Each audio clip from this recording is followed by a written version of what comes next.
नमस्कार, स्वागत छ तपाईहरुलाई रितास किचनमा।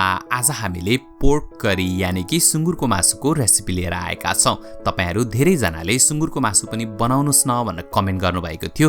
आजको भिडियो तपाईहरु सबैजनाको लागि। हामीले आज यो भिडियोमा सजिलो तरिकाले पोर्क करी बनाएर देखाएका छौं र यदि यो भिडियो तपाईहरुलाई मन पर्यो भने लाइक गरिदिनु होला अनि साथीहरुसँग शेयर पनि गरिदिनु होला। हाम्रो च्यानललाई सब्स्क्राइब गरेर हामीलाई सपोर्ट पनि गरिदिनु होला। आउनुस् फटाफट सुरु गरौं आजको यो रेसिपी। आजको रेसिपी बनाउनलाई हामीले केही होल गरम मसालाहरू प्रयोग गरेका छौं। हामीले यहाँ 2 वटा तेजपत्ता, त्यसैगरी थोरै ल्वाङ र मरिच पनि प्रयोग गरेका छौं। 1 सानो चम्चा जति होल जिरा प्रयोग गरेका छौं। 3 वटा सुक्खा खोर्सानी लिएका छौं।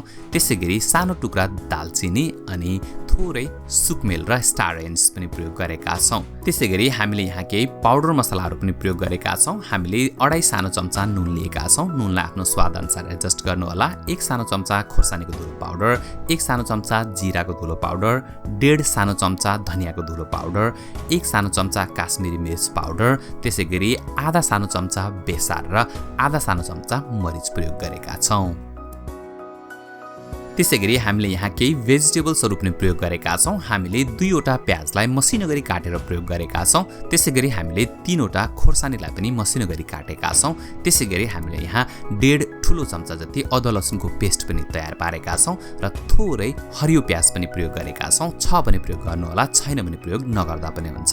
2 वटा टमाटर प्रयोग गर्नु होला अनि थोरै हरियो धनियाको पत्तालाई पनि काटेर तयार पार्नु होला।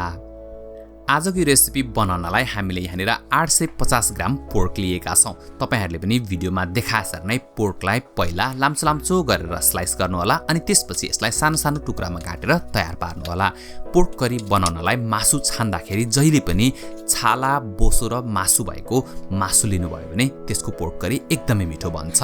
यो भन्दा पहिला हामीले पोर्क छोइला बनाएर भिडियो अपलोड गरिसकेका छौं। यदि तपाईहरुले पोर्क छोइलाको भिडियो हेर्नु भएको छैन भने माथि स्क्रिनमा लिंक आइरहेको छ, त्यहाँ क्लिक गरेर तपाईहरुले पोर्क छोइलाको भिडियो पनि हेर्न सक्नुहुन्छ। पोर्क करी बनाउनलाई हामीले सबै तयारी पूरा गरिसकेका छौं। अब आउनुस् फटाफट मासु पकाउन सुरु गरौं। सबैभन्दा पहिला एउटा फराकिलो खालको कराई आगोमा बसाल्नु होला अनि त्यसमा 1 देखि 1.5 ठूलो चम्चा जति तेल एड गरिदिनु होला। पोर्कमा एकदम बढी फ्याट हुने भएकोले गर्दा यो रेसिपीमा धेरै तेल प्रयोग गर्न आवश्यक छैन। तेल राम्रोसँग तातिसकेपछि अनि तपाईले यसमा एक एक गरेर सबै होल गरम मसलाहरू एड गरिदिनु होला। होल गरम मसलाहरूलाई तेलमा एड गरिसकेपछि हामीले यसलाई मात्र 1 देखि 1.5 मिनेटसम्म फ्राई गर्नुपर्ने हुन्छ। यसरी तपाईले मसलालाई तेलमा फ्राई गर्दाखेरि सबै फ्लेभरहरू चाहिँ तेलमा रिलिज हुन्छ अनि एकदम मग बास्ना आउन थाल्छ। यो होल मसला रेडी भइसकेको छ। अब हामीले तेलमा भर्खरै काटेर तयार पारेको सुँगुरको मासु एड गरिदिएका छौं। यो मासुलाई हामीले तेलमा राम्रोसँगले फ्राई गर्नुपर्ने हुन्छ। यसरी तपाईले सुरुमा तेलमा मासुलाई राम्रोसँगले फ्राई गर्नुभयो भने पोर्क करी पनि एकदमै मिठो हुन्छ। यतिखेर तपाईले आगोलाई चाहिँ ठूलो बनाइराख्नु होला अनि ठूलो आगोमा तपाईले मासुलाई लगभग 8-10 मिनेटसम्म निरन्तर चलाउँदै अनि फ्राई गर्नु होला। त्यसो गर्दाखेरि मासु बाहिरबाट एकदम राम्रोसँगले क्यारामलाइज हुन्छ अनि यसको टेस्ट पनि एकदमै बढ्छ। अहिले हामीले मासुमा केही पनि एड गरेका छैनौं। तपाईले भिडियोमा देख्न सक्नुहुन्छ मासुको कलर कस्तो राम्रो भइसकेको छ। यो मासुलाई अझ 2-4 मिनेट राम्रोसँगले फ्राई गर्नुस् अनि त्यसपछि मात्रै यसमा तपाईले नुन, बेसारहरू एड गरिदिनु होला। यो मासुमा हामीले आधा सानो चम्चा जति बेसार अनि त्यसैगरी नुन आफ्नो स्वाद अनुसार एड गरिदिएका छौं। नुन र बेसार हालिसकेपछि तपाईले भिडियोमा देख्न सक्नुहुन्छ मासुको कलर पनि कस्तो चेन्ज भएको छ। तपाईहरुले पनि नुन र बेसार एड गरिसकेपछि यसलाई अर्को 2-3 मिनेट राम्रोसँगले फ्राई गर्नु होला। तपाईहरुले भिडियोमा देख्न सक्नुहुन्छ हाम्रो कराई हल्का डढे जस्तो देखिएको छ। त्यसैले गर्दा तपाईहरुले चाहिँ ननस्टिक प्यान युज गर्नुभयो भने अझ राम्रो हुन्छ। मासुमा थोरै अदुवा लसुन, त्यसैगरी तपाईले मसिनो गरी काटेर राखेको प्याज अनि खोर्सानी पनि एड गरिदिनु होला अनि त्यसपछि यो मासुलाई तपाईले प्याजसँगै 2-4 मिनेट अझै फ्राई गर्नुपर्ने हुन्छ। यसो गर्दा प्याज एकदम राम्रोसँगले पाक्छ अनि हामीले बनाएको ग्रेभी पनि एकदमै मिठो हुन्छ। तपाईहरुले जहिले पनि मासुलाई एकदम राम्रोसँगले क्यारामलाइज्ड हुने गरी फ्राई गरिसकेपछि मात्रै लसुन प्याज एड गर्नु होला, नत्र भने प्याज चाहिँ डढ्छ र मासु पाक्नै पाउँदैन।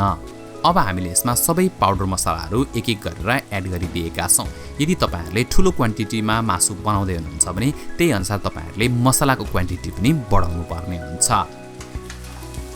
मसला हालिसकेपछि आगोलाई चाहिँ मिडियम लो गरिदिनु होला, नत्र भने मसला डढ्न सक्छ।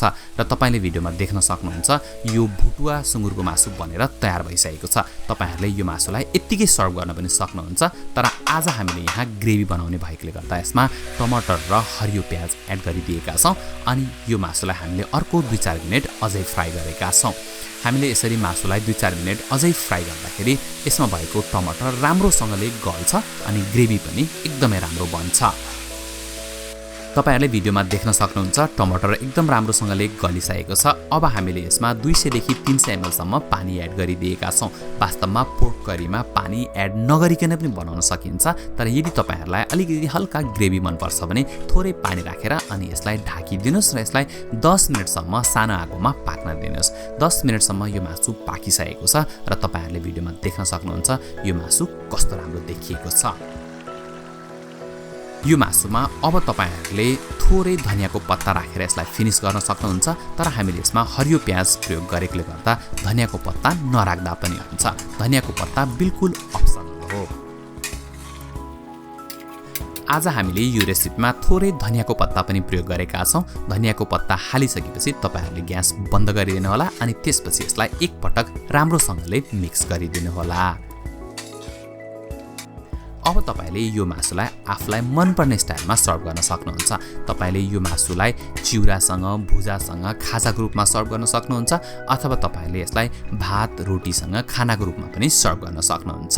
आजको रेसिपी तपाईहरुलाई कस्तो लाग्यो? मन पर्यो हैन त? त्यसो भए यो रेसिपी घरमा अवश्य पनि बनाउनु होला अनि कस्तो भयो कमेन्ट गरेर भन्न नबिर्सिनु होला। हाम्रो च्यानलमा थुप्रै नयाँ भिडियोहरु छन्। तपाईहरुले यहाँ माथि दिएको थम्बनेलमा क्लिक गरेर भिडियोहरु हेर्न सक्नुहुन्छ।